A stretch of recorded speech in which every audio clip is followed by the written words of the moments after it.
어떤 분이 이제 굉장히 돈이 많았던 분 같아요. 이분이 이제 그 자녀가 3명인데 재산이 많다 보니까 누구에게 물려줄까 하고 이제 고민하다가 문제를 냈어요. 방이 하나 있는데 이 방에다가 돈을 얼마씩 주면서 가득 이 방에 가득 채울 거를 찾아와라, 이제 그렇게 했다고 합니다. 첫째는 가서 그 집 그름더미를 그 돈에 다 주고 사가지고 방을 채워도 채우지 못했습니다. 둘째는 솜을 사다가 가득 채웠는데도 못 채웠어요. 세 번째는 막내가 이제 길을 가다가 거지를 만났어요. 그래가지고 70%는 거지에게 주고 나머지 30%를 가지고 그 촛불을 사다가 가져온 거예요. 그리고 방에다가 이렇게 촛불을 딱 켜니까 온 방이 빛으로 가득 차버린 거예요. 할렐루야. 네. 그래서 그 아버지께서 막내에게 재산을 물려줬다는 그런 얘기가 있습니다. 유대 개근에 보면은 이런 얘기도 있어요. 빛이 어둠을 만나려고 찾으러 갔어요. 그런데 동굴로 들어갔는데 빛이 어둠을 만나러 간 거예요. 근데 동굴로 들어갔는데도 못 찾았어요. 왜 못 찾았을까요? 빛이 어둠을 만나러 갔는데 못 만났어. 왜 못 만났을까요?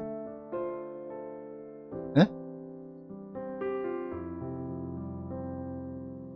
그렇죠. 빛이 가면 어둠은 도망가 버리잖아. 만날 수가 없는 거예요. 네.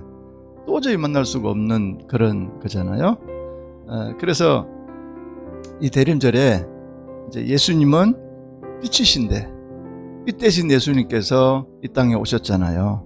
그래서 그 빛 대신 예수님을 우리가 영접해야 되는데, 그리고 진짜 모셨다면 말로만이 아니라 어떤 역사적인 어떤 기록만이 아니라 남이 얘기해주는 어떤 그런 기록물에 불과한 신문 기사, 신문 쪼가리 어떤 그런 기사에 불과한 그런 것이 아니라 정말로 빛 대신 예수님이 내 속에 오시면 내 안에 있는 모든 어둠의 세력이 안전하게 물러가는 줄 믿으시기를 바랍니다. 그것이 성탄절을 기다리는 사람들의 가장 큰 우리의 기대감이 아닌가 하는 것입니다.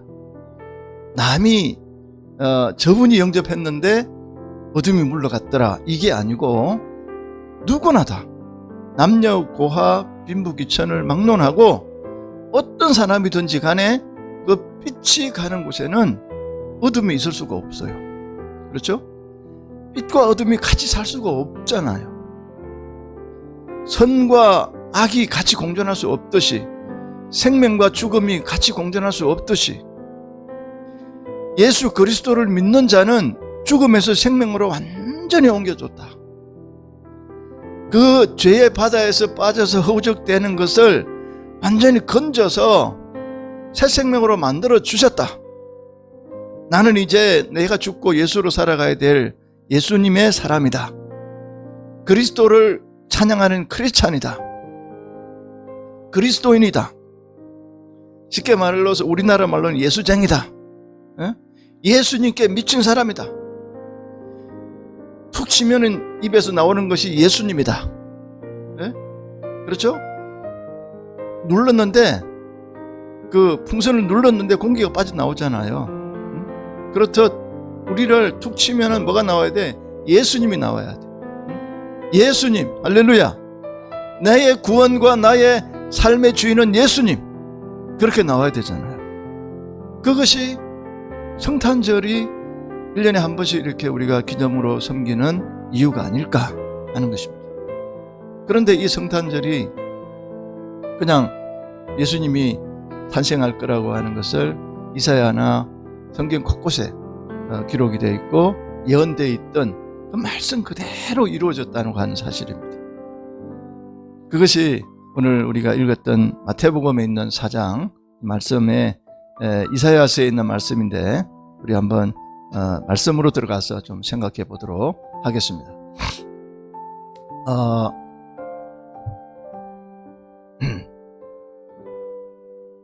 그 마틴 루터가 종교개혁자 마틴 루터가 밤중에 숲속을 산책하고 있었습니다.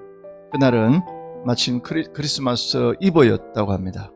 루터는 평소 어둡던 숲이 전등을 켜놓은 것처럼 빛나는 것을 보고 깜짝 놀랐어요. 고개를 들어서 하늘을 바라보았습니다. 소복하게 눈이 쌓인 전나무 숲 사이로 영롱한 달빛이 쏟아지고 있었습니다. 어둡던 숲에 빛의 그 향연이 벌어지고 있었습니다. 중요한 깨달음을 얻었는데 인간도 저 전나무와 같다. 한 개인은 초라한 존재일 뿐이지만 예수님의 빛을 받으면 아름다운 삶을 살 수 있겠구나라고 거기서 생각했다고 하는 것입니다. 그래서 이 가르침을 설명하려고 그 전나무 하나를 집으로 가져왔습니다. 그리고는 나무에다가 눈 모양의 솜과 빛을 발하는 꼬마 전구를 달고 촛불로 장식을 했습니다. 이것이 바로 뭐냐 하면 크리스마스 트리의 기원인 것입니다. 그래서 우리가 이 나무를 놓고 거기다가 트리를 만들고 빛을 이렇게 작은 전구를 달아서 이렇게 빛나게 하는 그 이유가 뭐냐? 그 빛천한 나무 같은 존재도 그 달빛을 받아도 그렇게 아름답게 보여서 인간도 마찬가지구나. 빛 대신 예수님이 오시면 그 가치 없던 것이 너무나 가치 있게 이게 변하는구나 라고 깨달았던 것입니다. 가치를 생각한다면 또 한 가지 예를 들고 들어가겠습니다. 그 어떤 사람이 바이올린을 이렇게 켜고 있는데 그 아주 낡은 바이올린이었다고 합니다. 그래서 이제 경매에 붙이는데 낡았으니까 뭐 1달러, 2달러 이렇게 부르잖아요. 3달러, 4달러. 어떤 사람은 이제 제일 경매 금액이 높은 사람한테 팔잖아요. 그래서 뭐 3달러, 4달러 막 이렇게 부르는 거예요. 10달러 이렇게 부르는데 어떤 노인이 나와가지고 그 바이올린을 탁 붙잡았어요. 일단 나에게 좀 달라. 그러더니 그 바이올린을 연주하기 시작하는 거예요.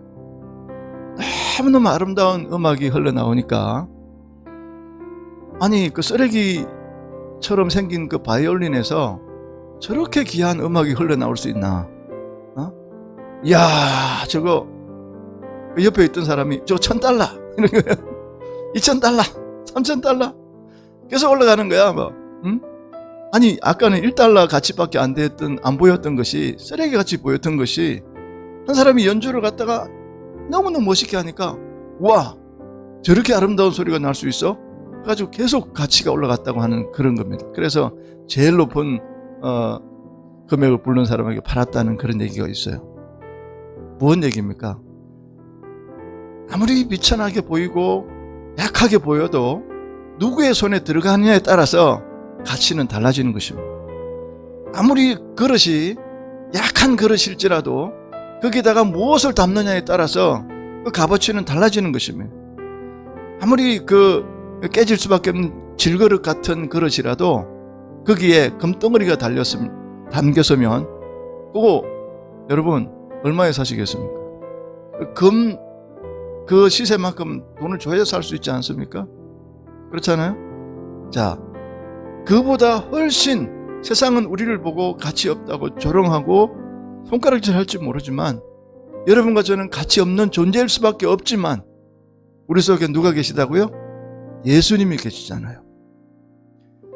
보배로운 보배이신 예수 그리스도가 우리 속에 계시기 때문에 우리의 가치는 세상이 감당할 수 없는 어마어마한 존재가 됐다고 하는 사실입니다. 뭐 예수님을 믿으면 거듭나고 새롭게 되고 거듭나는 것이 뭔지도 모르겠고 그냥 뭐 구원 얻었다는데 뭔지도 모르겠어요. 그러나 나는 뭔지 모르겠고 나는 부족하다고 항상 낮추지만 예수 그리스도 하나님께서는 우리들을 세상을 향해서 너희들은 세상의 빛이요 너희들은 세상의 소금이요 너희는 점검과 같이 그렇죠? 금 중에서 가장 좋은 금, 그 순금, 정금과 같이 우리를 만드셔서 세상이 우리를 정죄합니다. 너는 이것 잘못했고 저것 잘못했고 이것 잘못했고 하지만 예수님은 성령님이 변호사가 되어가지고 옆에서 아니다. 내가 대신 죄의 값을 치러줬고 내가 대신 죽어서 내가 대신 모든 죄를 다 접은 죄를 가져다가 내가 값을 다 치렀어. 그게 속량의 은혜입니다.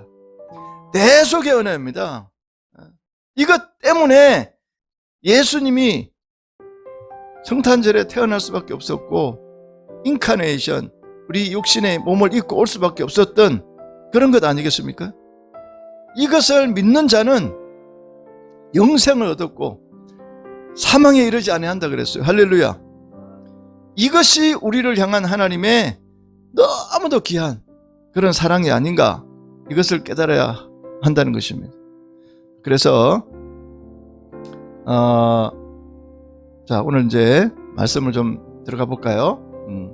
자 말씀에 들어가 보면요 마태복음 4장 말씀인데 자 마태복음 4장 들어가기 전에 요한복음 1장 3절을 보면은 뭐라고 되어 있어요? 예수님은 이 땅에 뭐로 오셨다? 세상을 비추는 생명의 빛이라고 말씀하고 있습니다. 그렇죠? 신약 성경을 깊이 읽어 주신다면 여기 한 가지 분명한 주제를 발견할 수가 있습니다. 그것은 바로 예수님이 있는 곳에는 하나님의 은혜의 빛, 그 다음에 하나님의 영광의 빛이 찬란하게 비친다는 것입니다. 자,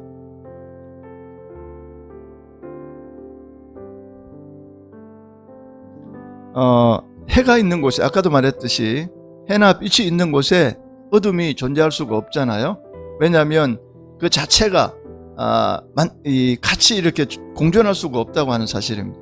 그래서 밤은 이 아침이 이렇게 해가 뜨면은 밤이 금방 물러가잖아요. 그것처럼 아무리 밤이 길고 해도 빛이 이 땅에 벌써 떠오르는 순간에 어둠은 물러가기 시작한다는 것입니다.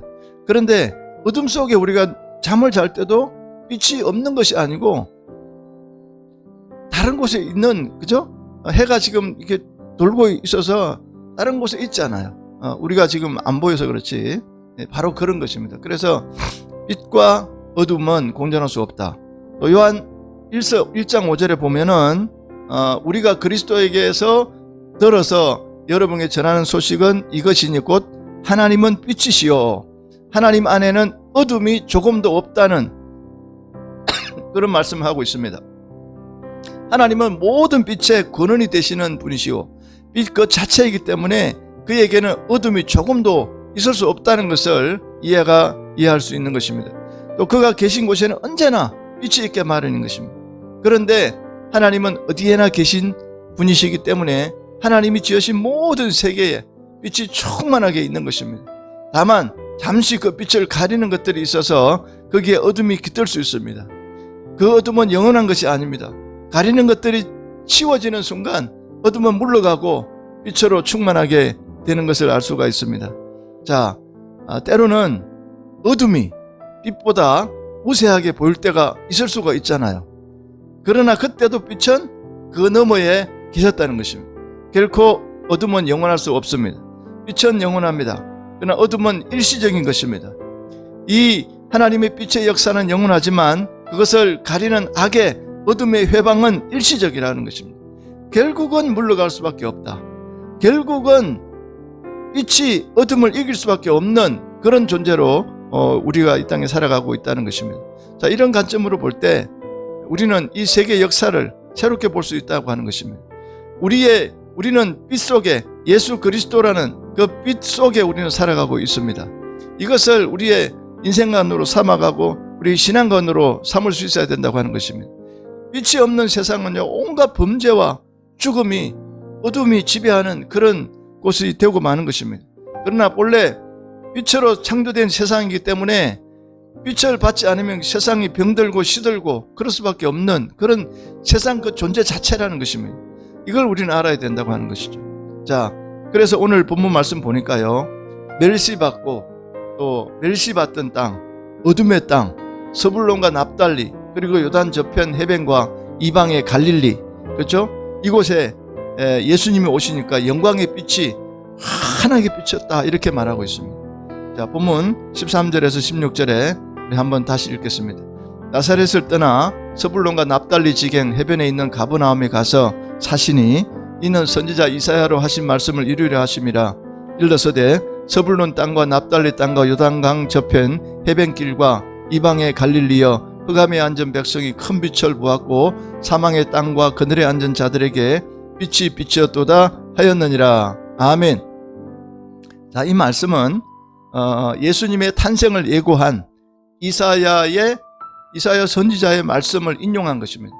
이사야 9장 1절 2절을 함께 보면요, 전에 고통하던 자에게는 흑암이 없으리로다. 옛적에는 여호와께서 서불론 땅과 납달리 땅으로 멸시를 당케 하셨더니 후에는 해변길과 요단 저편 이방의 갈릴리를 영화롭게 하셨느니라, 이렇게 말하고 있습니다. 이사야 9장 1절 2절입니다. 흑암에 행하던 백성이 큰 빛을 보시고 사망의 그늘의 땅에 거하던 자들에게 빛이 환하게 비치었다, 이렇게 이미 예언되어 있습니다. 그것은 이사야 선지자가 미리 예언해 놓은 그 말씀대로 그대로 이루어진 것을 보게 됩니다. 그래서 예수님의 탄생을 예고하면서 예수님께서 탄생하시면서 네 가지 일이 일어난다고 말씀하고 있습니다. 첫째는 전에 고통하던 자들에게 흑암이 없어진다는 것입니다. 첫째, 예수님이 이 땅에 오심으로 인해서 고통하던 자들에게서 흑암은 사라진다. 둘째는 멸시를 당하던 땅 서불론과 납달리 그리고 이방의 갈릴리가 영광을 얻게 된다, 이렇게 말하고 있습니다. 세 번째는 흑암에 거하던 백성들이 큰 빛을 볼 것이다. 그 다음 네 번째는 사망의 그늘에 앉았던 백성들에게 큰 빛이 비친다, 이렇게 말하고 있습니다. 그것은 예언된 이사야 선지자의 예언의 말씀인 것입니다. 오늘 대림절 두 번째 주일인데요, 대림절은 예수님의 탄생을 기다리면서 세상에 오시는 예수님, 빛으로 오신 예수님, 성탄의 기쁨 소식을 온누리에 빛으로 사랑으로 전하는 그러면서 전하고 기념하는 그런 절기인 것입니다. 자, 아무튼 이 빛으로 오시는 이 어둠의 예수 그리스도께서 이 어둠의 세상을 밝게 비치는 그런 빛이었고, 멸시와 저주의 땅에 오셔서 영광과 축복을 전하시는 예수님의 이야기였던 것입니다. 자, 그래서 이번 우리 2021년 이 성탄절에도 마찬가지로 방황하고 어둠에 속해 있는 사람들에게 사랑으로, 또 예수 그리스도의 빛으로, 멸시받는 사람들에게는 소망으로 우리가 이걸 전해줘야 된다고 하는 것입니다. 저주의 땅에서 신음하는 사람들에게 하늘의 빛과 영광과 복을 전달하는 그런 우리의 메신저가 되어야 된다고 하는 것입니다. 서불론 땅과 납달리 땅 그리고 요단강 저편 해변길과 이방의 갈릴리는 사실은 축복의 땅이었습니다. 모세가 이스라엘을 애굽에서 인도하여 낸 것은 하나님께서 약속하신 축복의 땅 가나안 땅으로 그 백성을 인도하기 위한 것입니다. 여호수아가 이스라엘과 함께 가나안 땅에 들어와서 지파들에게 땅을 이렇게 분배했습니다.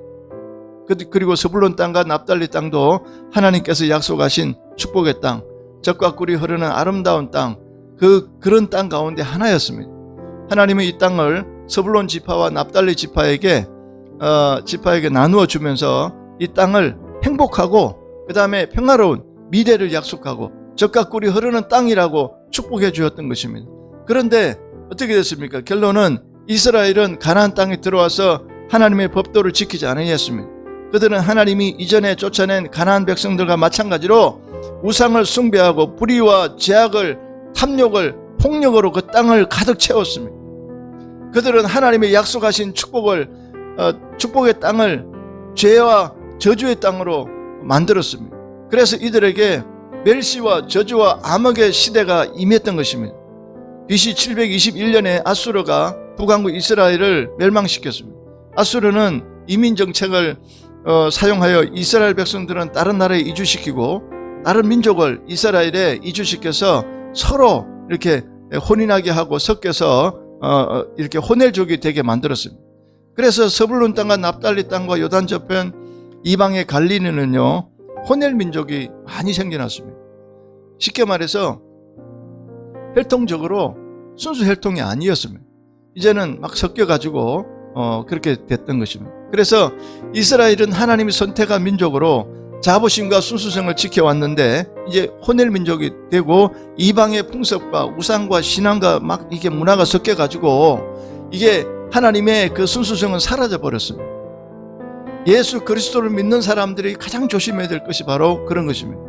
우리도 모르게 문화에 젖어가지고 조금씩 가다 보니까 언제 예수님은 어디 갚으려고 없어. 조심해야 되는 것입니다.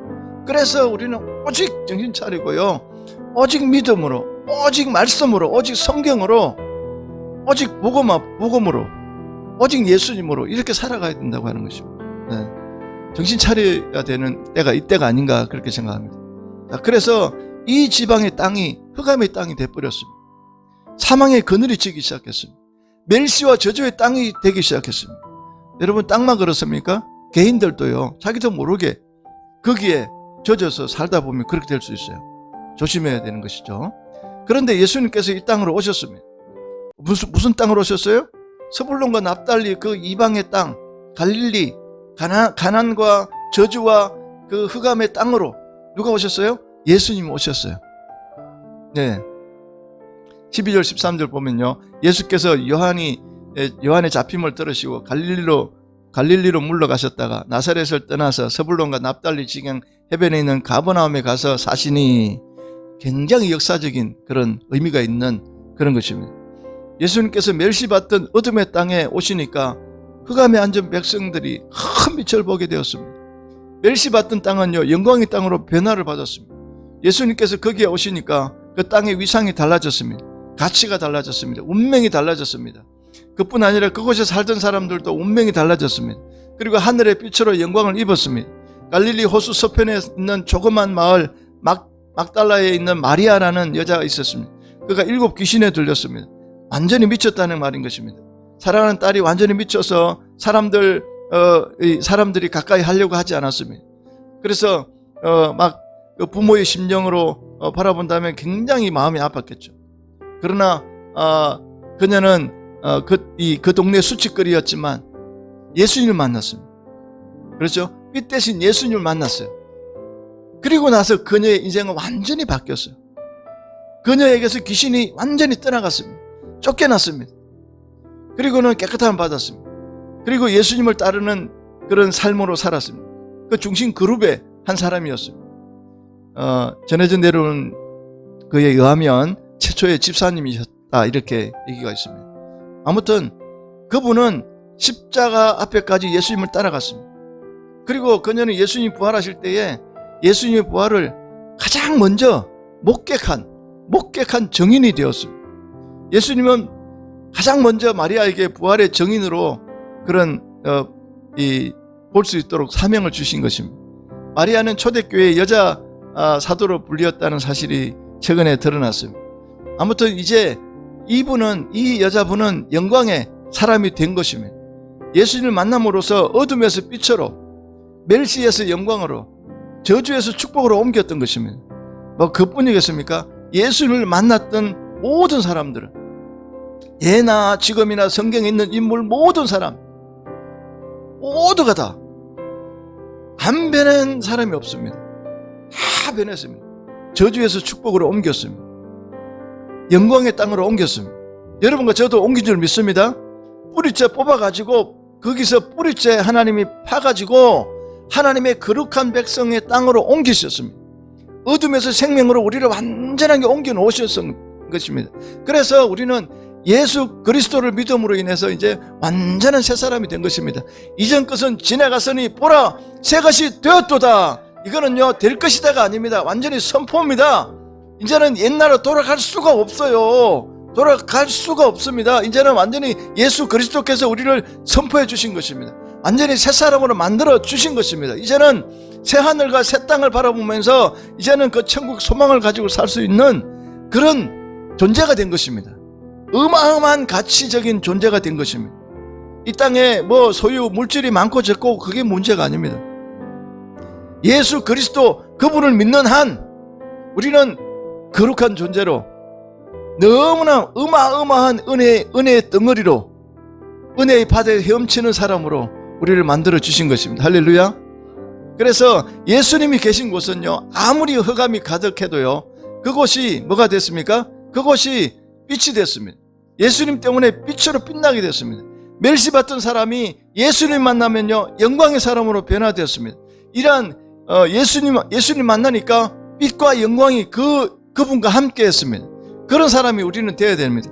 희망을 잃었던 사람들에게, 가난에 찌들어서 있던 빈민들에게, 무시를 당하던 사람들에게 예수님을 만나니까요, 그분들이 소망이 생겼습니다. 희망이 생겼습니다. 완전히 달라졌습니다.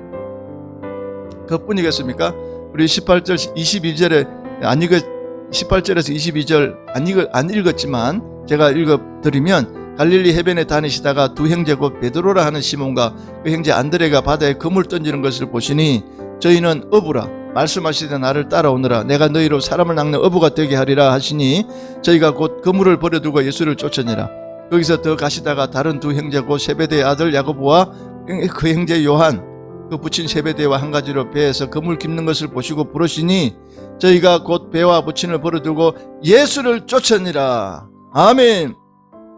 베드로와 안드레, 야고보, 요한은 어부였습니다. 가난한 서민들 가운데 하나였습니다. 그들은 존경받는 사람이 아니었습니다.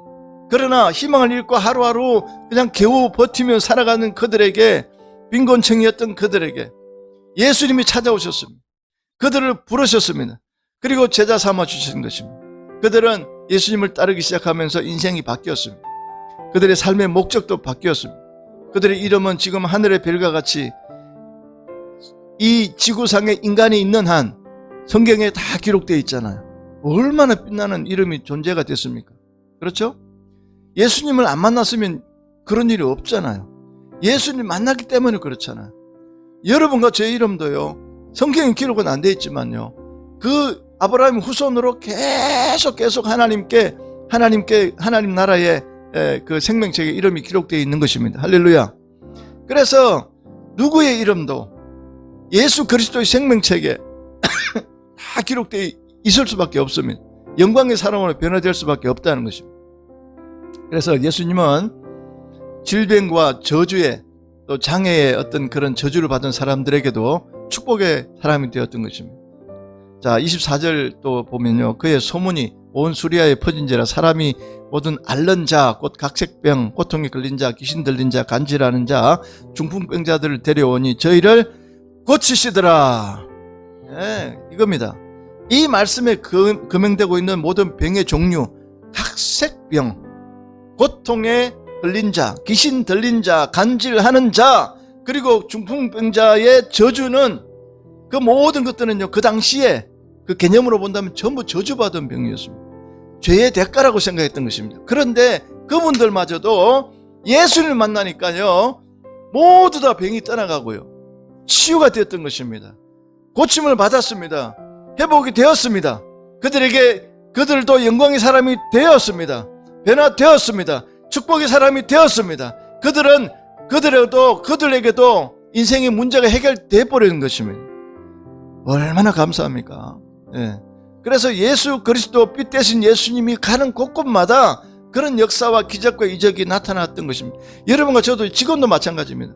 예수님이 내 속에 오신다면, 아니 지금도 계시지만, 그래서 나는 내가 보기에도 세상 보기에도 부족하지만 하나님 볼 때는 아니라는 것입니다. 하나님 나라의 생명책에 이름이 기록되어 있고 하나님 자녀로 특권을 우리에게 주신 그 하나님께서 우리를 어떻게 보시겠습니까? 하나님이 이제 법적으로 자녀 삼아 주시고, 그렇죠? 양자 삼아 주시고, 앞으로는 그 하나님 나라를 상속할 상속자로 우리를 또 삼아 주신 것입니다. 얼마나 감사한지. 그래서 이 땅을 보면 소망이 없습니다. 그러나 성경을 보고 예수를 만나고 주님 바라볼 때, 영적 눈으로 볼 때는 어마어마한 소망 중에 우리는 살아가고 있는 것입니다. 자, 그래서 이제 갈릴리 사람, 갈릴리는 이전의 갈릴리가 아닙니다. 왜? 멸시받던 어둠의 땅이 아닙니다. 예수님이 거기 오심으로 인해서 빛의 동네가 되었습니다. 25절에도 데가볼리와 갈릴리와 예루살렘과 유다와 온 그 요단강 건너편에서 허다한 무리가 쫓으니라 그랬어요. 거기 그 주변에 그 베세다 강야에서 그 5,000명 그 먹였던 그런 또 오병이의 사건도 일어난 그런 곳입니다. 그래서 어마어마한 사람이 그곳에 있었다는 것을 알 수가 있습니다. 찬송가 그래서 134장에 보면요, 나 어느 날 꿈속을 헤매며 어느 바닷가 거닐 때 그 갈릴리 오신이 따르는 많은 무리를 보았네. 이 134장에 있는 그런 찬송인 것입니다. 그래서 나 그때 확실히 소경이 눈을 뜨는 걸 보았네. 그렇죠? 갈릴리 오신이 능력이 나를 놀라게 하셨네. 그 찬송입니다. 예수님이 오시면 멸시받던 곳이 우리를 놀라게 하는 곳으로 변화되는 것입니다. 예수님 만나면 멸시받던 사람이 사람들을 놀라게 하는 사람으로 완전히 변화되는 그런 모습을 보게 되는 것입니다. 그래서 자, 이제 말씀을 맺겠습니다.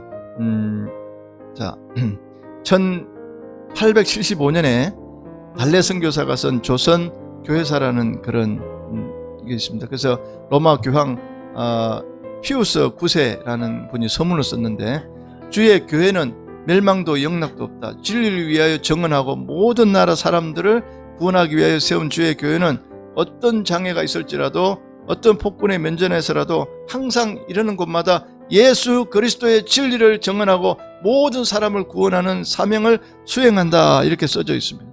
그래서 아무리 험악한 곳에서라도요, 예수님의 복음의 기적은 일어나는 것입니다. 왜냐하면 빛이 안 비치는 곳이 없기 때문에, 못 갈 곳이 없기 때문에, 누구나 영향을 안 받는 곳이 없기 때문에, 그래서 예수님을 만나는 곳곳마다 그런 역사가 나타난다고 하는 사실입니다.